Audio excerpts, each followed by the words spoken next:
YouTube, it's Erin, and I am the Handbag Housewife, and I'm back again with another video. Today's video, I'm going to do a tag video, and it was started by Alana with Coach Craze.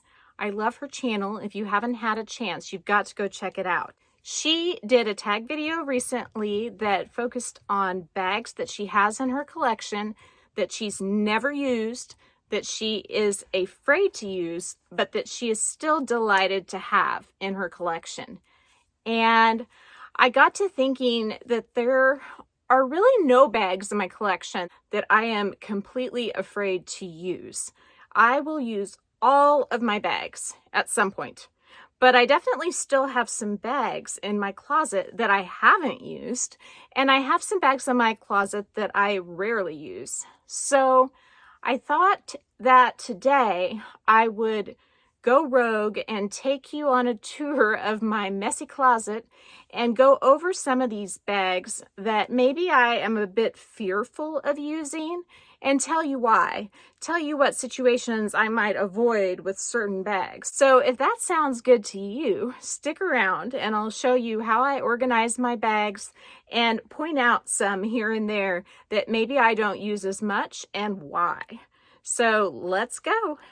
Okay, so you all might remember I did a closet tour a while back. I have all of my straps organized in basically 3 rows here, and I have way too many. They go all the way to the floor.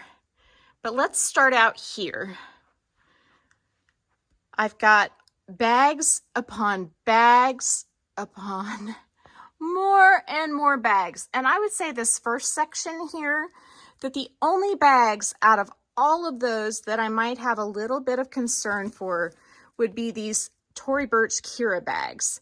These bags are made out of lamb leather, and so I do not wear them crossbody, but I would be, I guess, the most concerned about them with regards to the corners getting bumped on something and getting basically the color scraped off. So those 2 bags out of this first section of my closet are the ones I have the most concern about.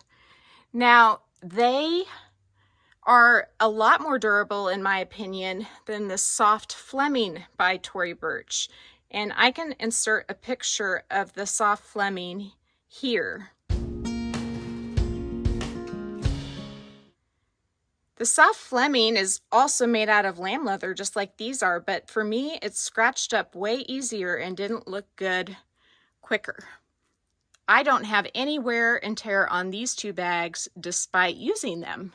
Let's keep going. So if we journey upwards and then go over, you can spy some of my other bags. The next section are my Longchamp extra small bags, as well as my Pele bag by Longchamp. And I don't have any concerns about wearing any of those, except for maybe the one right there in the middle, if you can see it, this one. This one has a white furry type fabric, and I'm a little concerned about it getting lint stuck to it from rubbing up against my clothes. So I would be cautious with that one if I were to wear it with denim or other textured type fabrics that might adhere to it. Right above it is my beautiful Tory Burch Kira in beeswax. And just like the other Kira bags, I have similar concerns about wearing it and getting corner wear. It doesn't keep me from wearing it, but I do prefer to wear it on the shoulder with a chain as opposed to wearing it crossbody because of the corners bumping into things. Let's back up and move on into the other parts of my wardrobe. So as you can see, I have bags like everywhere. You might spy here a couple of Rogue shoulder bags. They are a smooth calf leather. With smooth calf leather, I'm always slightly worried about scratches, but I feel like the leather on these is pretty durable. So I will be protective of them when I carry them, but I will still carry them. Same thing with the puffy field tote there in the back. This beautiful Rodarte bag in blush with the leather sequins is one that I will be very careful with and cautious of using. In fact, I haven't used it yet, but it is a gorgeous bag, and even if I never use it, I am delighted to have it on my shelf. I do plan on using it, but I will be very careful about it rubbing up against my body because the leather sequins do go over to the back. I also probably won't wear it much under my arm because I don't want my arm on those leather sequins either. Next are a couple of field totes and some more Rogue shoulder bags. The field tote with the upwoven leather there, the ivory one. That one I'm a little worried about color transfer on because even though I have sprayed it, it is more suede-like in texture because the strips, the outside of the leather isn't showing on all those strips. Again, I would be careful with wearing dark clothing with that one. Because I spray all my bags, I don't worry too much about wearing dark clothing. I will wear dark clothing with light colored bags, but in this case, I would be very leery of doing that. Let's go on up to my Marleys.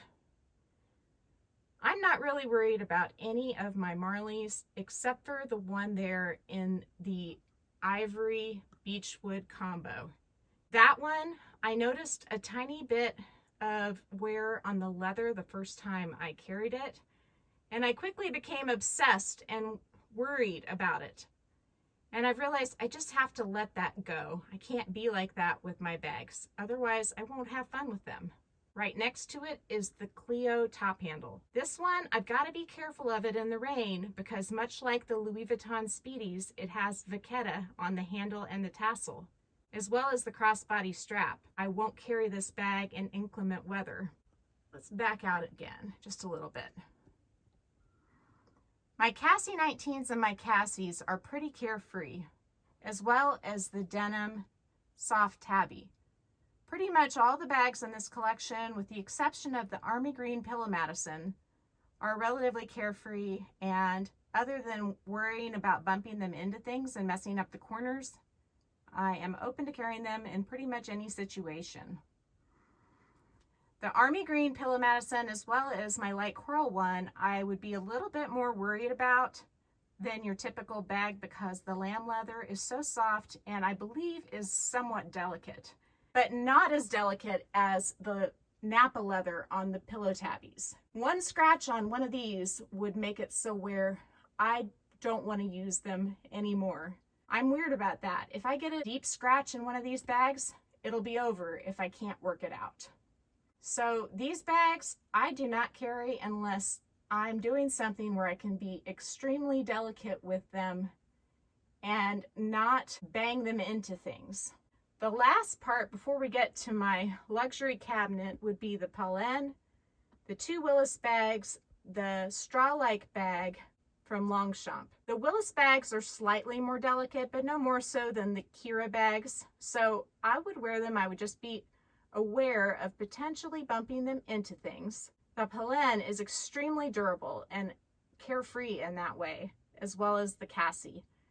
I'm also not concerned about the Longchamp, although I guess I could watch out for color transfer on that one. I have sprayed it, but because of the texture, it might pick up some things. Let's go into my bag cabinet. I'm going to go ahead and open it up. Starting out with my Alma BBs. The one that I'm least worried about would be the indigo one. The one that I'm most worried about would be the rose ballerina one, which is the one in the middle. These smooth leather bottoms, the smooth leather trim around the bottom, I've seen looking pretty terrible. So this is a bag I would baby. I feel like the Empreinte Alma BB is relatively durable, but again, because the corners are folded that way, I would be worried about those. The most resilient of these three is probably going to be the indigo. The next shelf, I will show you some Saint Laurent bags. The two Collège bags, I think these are made out of pretty delicate leather. So again, I would wear them, and I would wear them crossbody, but I would be careful because I don't want to have the color scuffed off the bottom corners. So far, so good. I have found the Lulu by YSL to be very durable. This is actually the Lou camera bag. Even when I've bumped it, I haven't had any problems, and the rounded corners make this bag very versatile. Next, I've got some bags from the Lulu line, and you can see the corners are very pointed. Other than that, I'm not worried about carrying these bags, and I do carry them on my shoulder, which protects them more than carrying them crossbody. The one in the natural color, the Toy Lulu, has had color transfer, but because I sprayed it with Apple Guard, I was able to get that off no problem and then respray it. This bag I do not carry very often because of the price point that it's at. I didn't pay anywhere near what the Chanel medium large are going for now, but because of how much it costs, I reserve using this one for special occasions, because if I ever did want to sell it, I could probably nearly double my money. No worries about the Neo Noe. And as far as the Louis Vuitton bags, their canvas is incredibly durable. So I really only worry about the Vachetta. So if a bag from Louis Vuitton has Vachetta on it, any at all, I really don't use it if there's going to be poor weather. I feel like we're kind of covering the same topics. You can see I have duplicates of a lot of my bags. The Gucci is a different bag, and again, not really worried about wear and tear on that, or on the Prada reeditions, or on the Pochette Métis, and then of course the bottom is a couple of Speedy B's which have Vachetta. So that is the only thing I would be worried about, is that Vachetta in inclement weather. So that is the tour of my closet that I haven't done for a while, and my bag collection has changed very substantially since then. I hope you've enjoyed this, and I'm going to head back and talk to you sitting. I'm back. So I pretty much showed you all of my bags and given you reasons why I might be careful with various ones. I hope this is helpful if you're considering any of them. And if you are, please don't hesitate to reach out if you have questions about any one of the bags that I showed you today, because I would be more than happy to do a review or provide you with my experience with any of these bags. Like I said, I haven't used all of them, but I've used most of them. I haven't used the Rodarte, and I haven't used the Pele, the straw-like bag from Longchamp, or the St. Tropez bag, which again, that's the straw-like bag from Longchamp. I haven't used my Willis bags, neither the soft metallic gold one, or the red apple one. I have used my taffy and my ivory pillow tabbies, but I have not used the black one yet.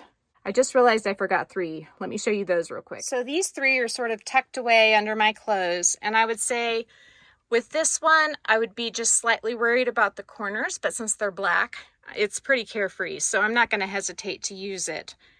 Anytime I look at glove tan leather, I worry about a little bit of scratching. That's the Beat 18, and you can see I have those extenders on it to make it into a shoulder bag with the short handle.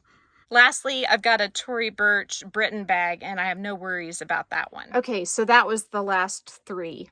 So I'm not really afraid to use any of my bags. I'll use them all, but I do have reasons why I will use certain ones over other ones, and I also will not carry some bags in certain situations, like inclement weather, or to a sporting event, or to something where I have to wear a crossbody a whole heck of a lot and I'm going to potentially bump it into things. All of the bags that I have, I find that I really enjoy. I like coming into my closet. I like looking at all the bags. I would like looking at the straps a little bit more if I could see them all, because I've got so many that it makes it hard to see them. But all in all, I really enjoy what I have, and it doesn't matter if I haven't used it or not.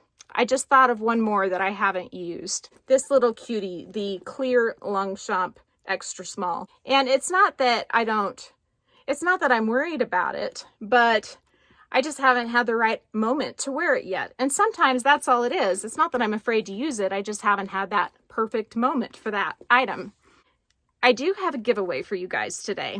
And if you've stuck till the end, this is your reward. I have this little pouch. It was a Mother's Day gift from Coach. If you spent I think it was more than $200, but it might have been more than that. I can't remember. But I ended up getting 3 of these, and I'm giving one to my mother-in-law. I'm keeping one for myself. And then I thought I would give this to one of you. This little item It's not much, but it retails for $98. And it's got the most precious little flowers. It's a pale pink with silver hardware. And it would hold AirPods. It would hold lipsticks. It's super cute. Here's the item number in case you don't win and you want to go get one. Anyway, if you want to be entered to win this little cutie, put your Instagram handle in the comments section or your email address, along with a bag that you liked from this video. So just say, this is my Instagram, this is my email, and the bag I liked the most was this one. If you do that, then you'll be entered into the competition, and just like last time, I'll have my son pick the winner just randomly. He'll go through and pick the one he likes the best. And then I can contact you either through email or Instagram and ship you this little cutie. So I hope you've enjoyed this video, this little tour of my closet. If you have, please give me a big thumbs up, subscribe to my channel if you're not already, and go check me out over on Instagram. I hope you all have a fabulous day, and I will see you real soon. Bye.